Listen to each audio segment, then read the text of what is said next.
Kamuli kimu ku bitundu wano mu Uganda ebiraba okugema ng'ekikolimo anti we wasibuka ekibiina ekikunga bannaabwe okwesamba okugema. RDC w'e Kamuli Haji Dumba Moses agamba nti kino kikyali kizibu gye bali anti oluwulira nti okugema kutandika nkya bo nga basenguka. Tulinayo akabondo akayita aka 666 babeera bazadde balina abaana baabwe naye bo tebabilivingira mu kugemebwa, tebabilivinga mu kusomesa baana baabwe, kwegamba bo babeera ebintu byonna programu za gavumenti ezigezaako okukuuma omutindo obulamu n'embeera z'abantu bagezaako okuba nti bazeewala. Bwe bamanya nti programu egenda kutandika sizoni yaayo batera abamu okusenguka ne bava e Kamuli ne basala ekidyeri ne bagenda e Kayunga ne bajja eno mu Buganda.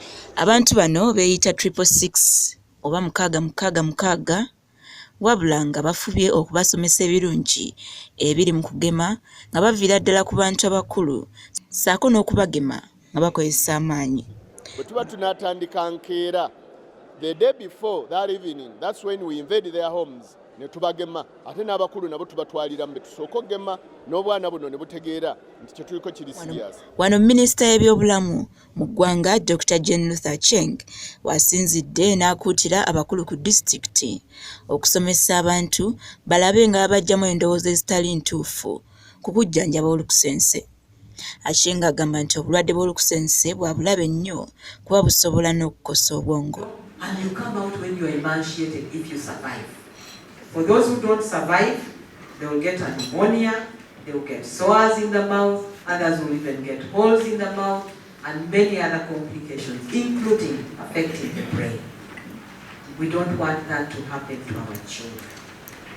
We want our children to be healthy and productive with a simple, cost-effective intervention. Obulwadde bw'olukusense tebusosolwa mu myaka era nga waliwo ekika ekiyitibwa rubella oba German measles asumbwa ennyo abakazi abali embuto nga wano omuntu azaala omwana ng'alina amabala g'olukusense, emitwe emitono, abalina obuzibu ku bwongo ssaako n'okubeera ng'omwana mutono ekisusse. Kigambibwa okuba nti buli mwaka abaana emitwalo 10 be bazaalibwa nga bakoseddwa obwongo, amaaso ssaako n'okubeera nga bakiggala olwa bannyaabwe okulwala olukusense nga bali mbuto. We have found that we also have a lot of rubella.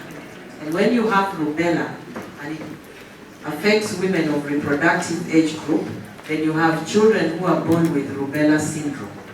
They have small heads, they don't grow like others, and it is not nice because they become a burden to the parents. But also we keep on mistaking it for measles. Wano nno gavumenti ng'eri wamu n'ekitongole ky'ebyobulamu we basinzidde ne bategeeza ng'okugema ng'okugenda okutandika omwezi gw'omwenda era bakutandikira ku baana abali mu masomero okuva ku myaka 9 okutuuka 15 olwo balyoke bazzeeko abato ddala era nga n'abakazaalibwa bakwongeramu amaanyi mu kubagema. Okugema kuno kugenda kukolebwa okwetooloola Uganda yonna nga bakusaasaanya obukadde bwa $19 mu kugema olukusense mu baana oluvannyuma baakutongoza okugema abakulu naddala abakyala abali embuto. Obulamu obwetaaga. Wita Nalukenge, Deuta TV, Amasukulu.